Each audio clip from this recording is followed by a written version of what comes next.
Hello students, preposition की इस video में आपका स्वागत है।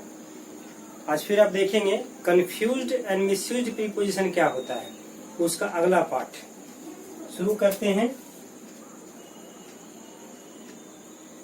विथ और बाय के साथ देखेंगे क्या कंफ्यूजन क्रिएट हो सकता है। यानी दोनों मिलता जुलता लगता है, लेकिन कहीं न कहीं ऐसा लगता है कि दोनों में हम कंफ्यूज हो सकते हैं। कैसे हो सकते हैं? तो सबसे पहले हम विथ को देखते हैं।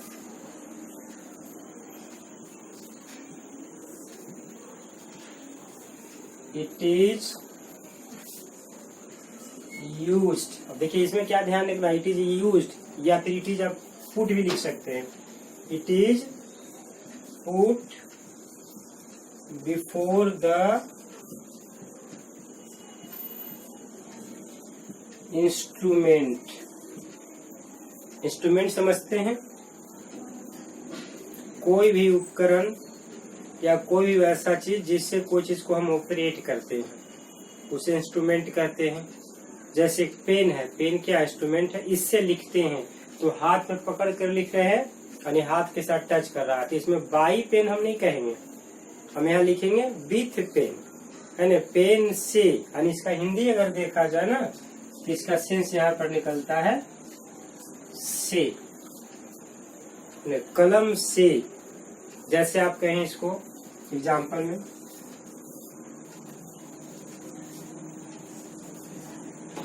दिस लेटर वाज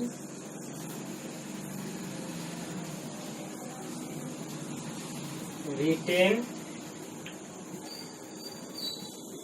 विथ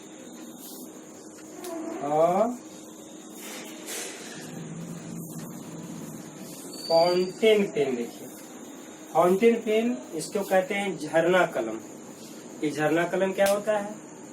पहले जो होता था इसमें नीब होता था और उसमें भरना पड़ता था पूरा इंक, और नीब से हम लोग इस्तेमाल करते थे। अब लगभग खत्म हो गया, अब सब बॉल पेन हो गया, उसी को कहते हैं फाउंटेन पेन। तो याद करेंगे, this letter was written with a fountain pen, तो यहाँ विथ लगा पेन के साथ। फाउंटेन रहने उससे मतलब पेन भी है, पेंसिल भी है, इसके साथ आप लगा। या भी कोई भी ऐसा काम आप करते हैं, जैसे मान लिया जैसे एक छोटा सा example, she was stabbed. Stab से बना, इसको घोप कर मारना कोई नुकीला चीज से, जैसे डैगर से या कोई नाइफ से अगर मारता है किसी को, या मान लिया भाला से घोप के मारता है, तो उसके लिए हम स्टैब वर्ड यूज करते हैं। देखिए यहाँ है ना, she was stabbed with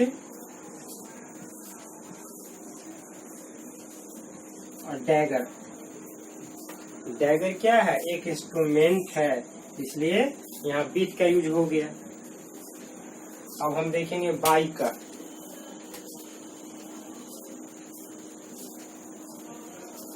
by क्या होता है? तो बाई हम किसके साथ लगाते हैं? तो लिखेंगे इसमें it is generally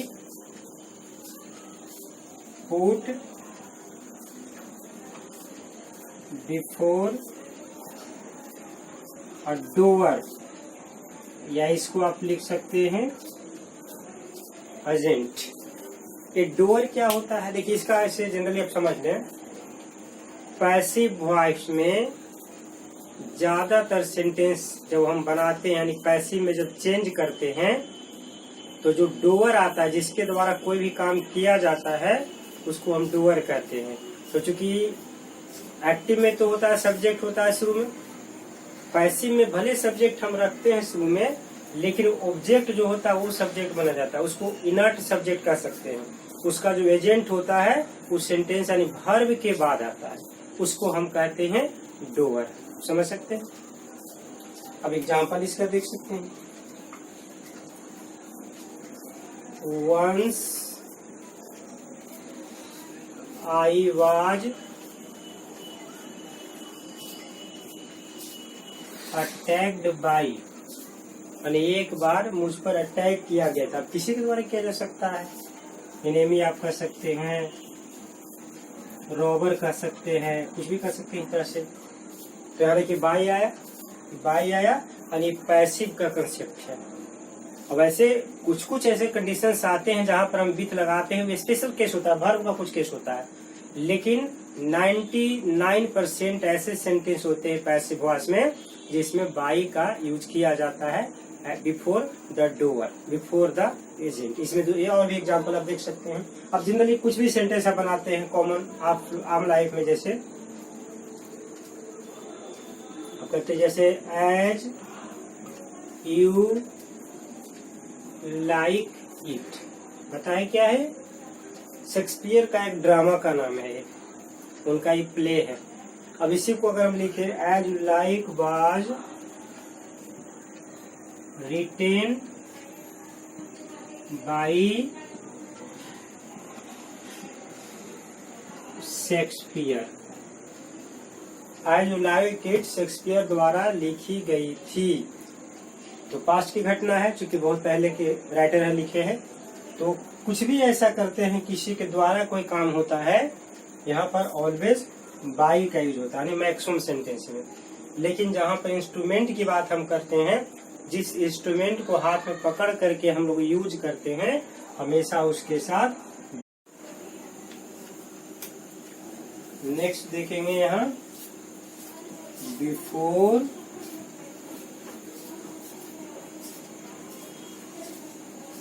in front of, ये दोनों में समानता है। तो क्या समानता है? बिफोर का ऐसे और भी मीनिंग होता है, लेकिन जब इन फ्रंट ऑफ के साथ इसका कंफ्यूजन क्रिएट किया जा रहा है, तो दोनों का मीनिंग होता है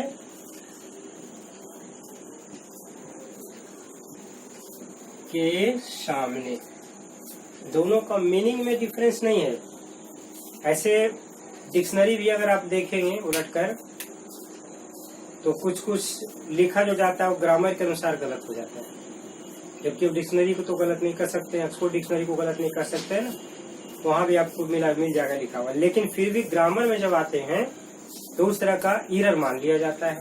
कुछ कुछ वेरिएशन आता है जो ग्रामरियन लिखे हैं, और ग्रामरियन तो हम लोग हैं नहीं, जो भी इंग्लैंड के बड़े बड़े राइटर सब हैं, ठीक है, यूरोपियन कंट्रीज के राइटर्स हैं, उनका जो बुक आता है उसके अनुसार उस जगह पर गलत मान लिया जाता है। तो ये हमारा कोशिश होता है कि ग्रामर, चूंकि मैं ग्रामर पढ़ा रहा हूँ, और भी किसी भी एग्जाम के लिए, इंडिया का किसी एग्जाम में आप फेस कर सकते हैं जितना मैं पढ़ा रहा हूँ। इसलिए ध्यान में रखना है कि ग्रामर को ध्यान में रखते हुए इसको मैं बताऊंगा। अब जैसे बिफोर है, बिफोर ऐसे टाइम के साथ भी लगता है। आप लास्ट वीडियो देखेंगे तो उसमें बिफोर और विदिन को दिखाया पॉइंट ऑफ टाइम और पीरियड टाइम के लिए, लेकिन यहाँ टाइम के लिए बात मैं नहीं कर रहा हूँ, यहाँ पर बात कर रहा हूँ कि सामने के सेंस में। तो बिफोर का पहले लिखते हैं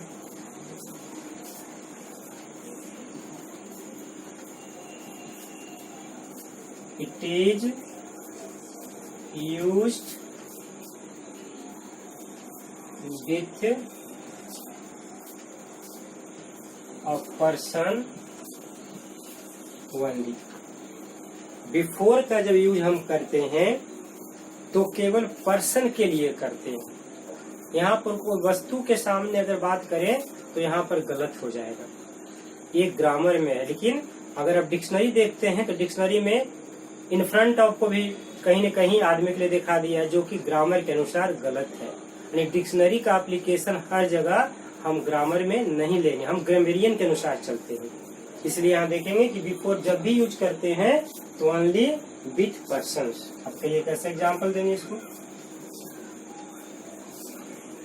the accused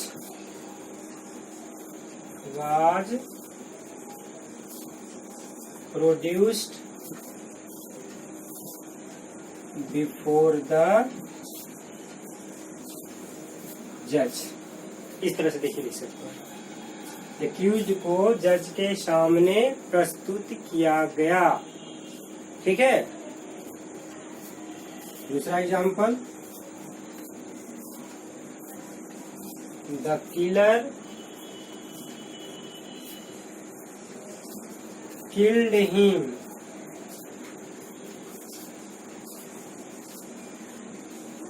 before my eyes.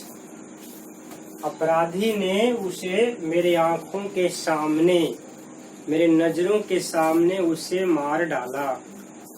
तो इस तरह से आप कोई भी सेंटेंस आता है तो आप यहाँ यूज कर सकते हैं। आप जैसे और भी देख सकते हैं, सडनली रिया अपीयर्स, या फिर इसको पास्ट में अगर करना है तो ईडी लगा देंगे, appeared, appeared before the magistrate. ठीक है, मजिस्ट्रेट समझते हैं ना, मजिस्ट्रेट भी जज ही होता है, उसी में कैटेगराइजेशन होता है रैंकिंग के अनुसार। तो करा कि अचानक रिया जज के सामने, मजिस्ट्रेट के सामने अपीयर हो गई। ठीक है, तो इस प्रकार से देखिए बिफोर यहाँ भी आया, के सामने के सेंस में आया, इस तरह से यूज कर सकते हैं बिफोर का। अब हम देखेंगे इन फ्रंट ऑफ।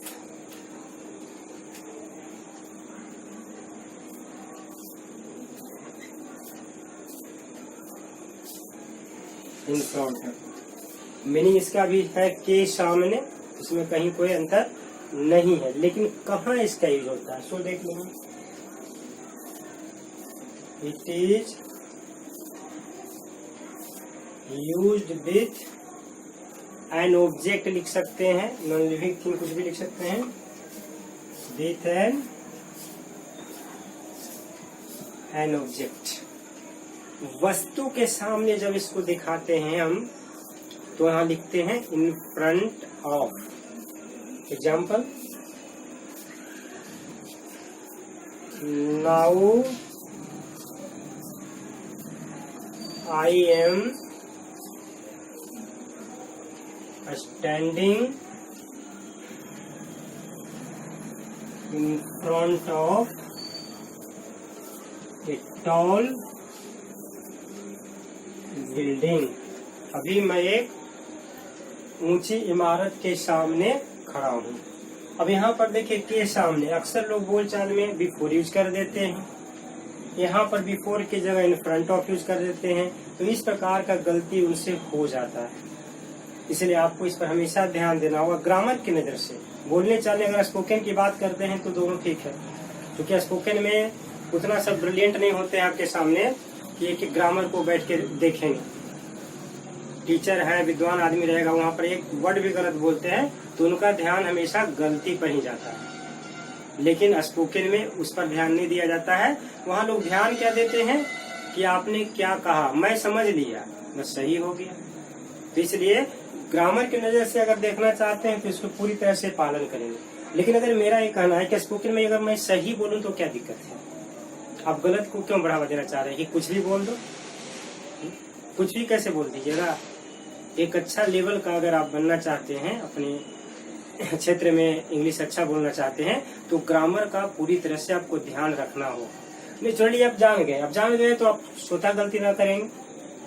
आपको लगता है कि ये गलत है तो गलत है, तो ये कोशिश करेंगे। तो इस तरह से आप हमेशा इसका यूज कर सकते हैं। दूसरा example, I have parked my car in front of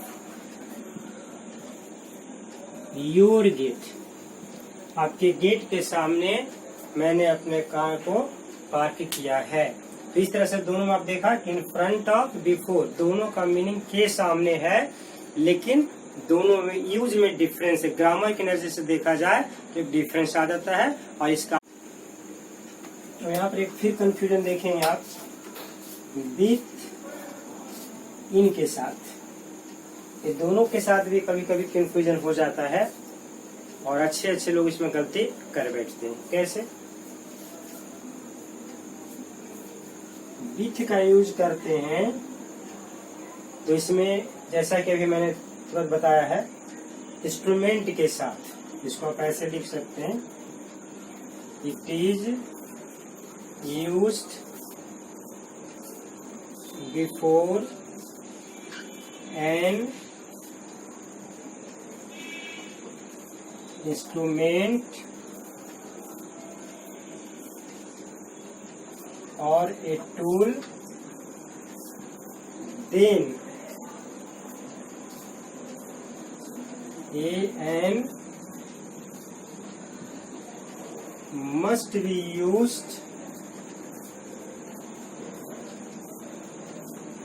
before it।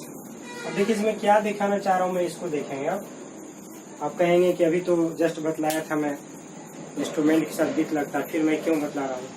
यहाँ पर कुछ पर्पस डिफरेंट है, यहाँ पर इन के साथ है, वहां पर मैं इन नहीं बताया था ना, बाई बताया था।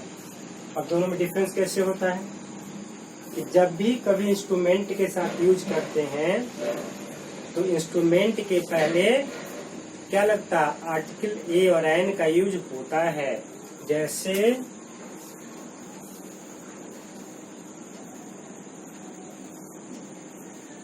आई राइट विथ, अब यहाँ पर अ पेन लिखना पड़ेगा, अ पेन, खाली पे अ हटा देंगे सेंटेंस गलत हो जाएगा। फिर देखेंगे ही राइट्स विथ अ पेंसिल। यहाँ तो ठीक है, आपको समझ में आ रहा है कि पेन इंस्ट्रूमेंट है। पेंसिल में तो एक पेंसिल कलर को भी शो करेंगे, तो कलर खाली शो कर रहा है मटेरियल की तरह कि पेंसिल में लिखा जाए। अब यहाँ पर सबसे ज्यादा कंफ्यूजन कब होगा, इन के साथ कंफ्यूजन होगा। जैसे यहाँ तक देखिए कोई दिक्कत नहीं था, अब यहाँ पर हम इन का प्रयोग करते हैं।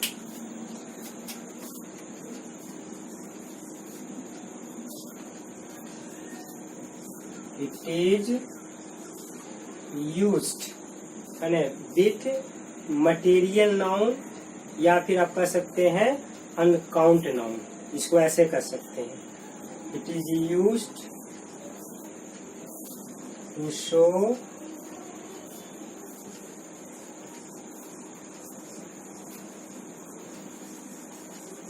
N uncount noun. जब अनकाउंट नाउन का आप यूज करते हैं तो आर्टिकल बिल्कुल नहीं लगेगा। सबसे पहले आप ये ध्यान देंगे कि जैसे ही हम अनकाउंट नाउन का यूज करते हैं तो वैसे प्रीपोजिशन में इन लगता है और ए एन का यूज नहीं होता। It is use to show an uncount noun, इसमें आप ऐसे लिख सकते हैं, then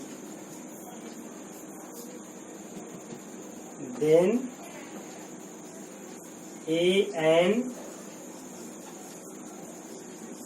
must not be used.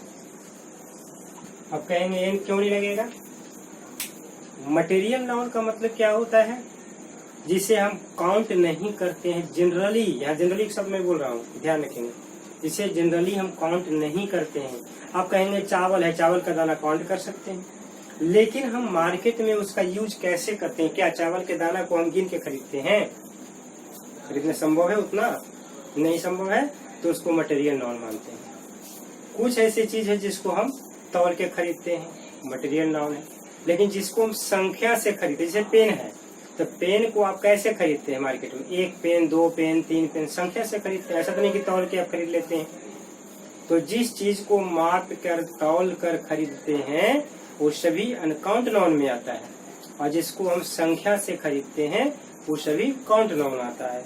तो मटेरियल नाउन और एब्स्ट्रैक्ट नाउन दो ऐसे होते हैं जो अनकाउंट होते हैं, लेकिन एब्स्ट्रैक्ट नाउन को तो हम देखते भी नहीं, छू भी नहीं सकते हैं, वो महसूस करने के पीछे, उसकी बात मैं यहाँ नहीं करूंगा। यहाँ बात मैं करूंगा केवल मटेरियल नाउन का। मटेरियल नाउन का मतलब है जिसको हम देख सकते हैं, छू सकते हैं, उसका कोई आकार होता है, लेकिन उसको हम काउंट करके नहीं खरीदते हैं। तो यहाँ पर इसलिए देखा मस्ट नॉट बी यूज्ड, यानी ए एन इसमें हम नहीं लगाते हैं। अब जैसे देखिए इसी को देखिए sentence, he wrote this in ink। देखिए इंक क्या है, इंक कोई इंस्ट्रूमेंट नहीं है, पेन नहीं है। इस पेन का एक मटेरियल पार्ट है, इसमें इंक हम डालते हैं और यूज करते हैं। इंक में लिखा गया है, यानी उसने इंक में लिखा, यानी इंक को कलर को शो कर रहे हैं यहाँ पर। यहाँ पर आप कैसे एनिंग कहेंगे, एक स्याही कुछ होता है क्या, कुछ नहीं होता है, तो ये गलत हो जाएगा। ठीक है, अब देखिए इसमें फिर लिखते हैं I wrote this in pencil.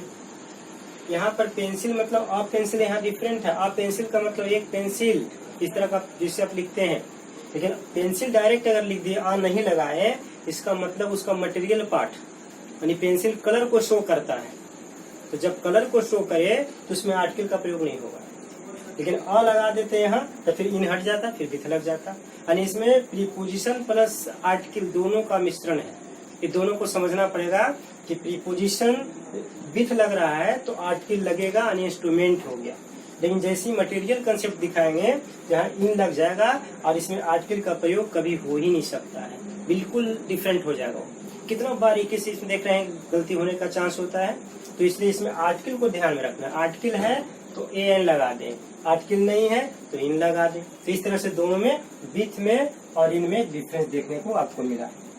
इस वीडियो में इतना ही, नेक्स्ट वीडियो में फिर नए कुछ प्रीपोजिशंस लेकर आऊंगा। थैंक्स।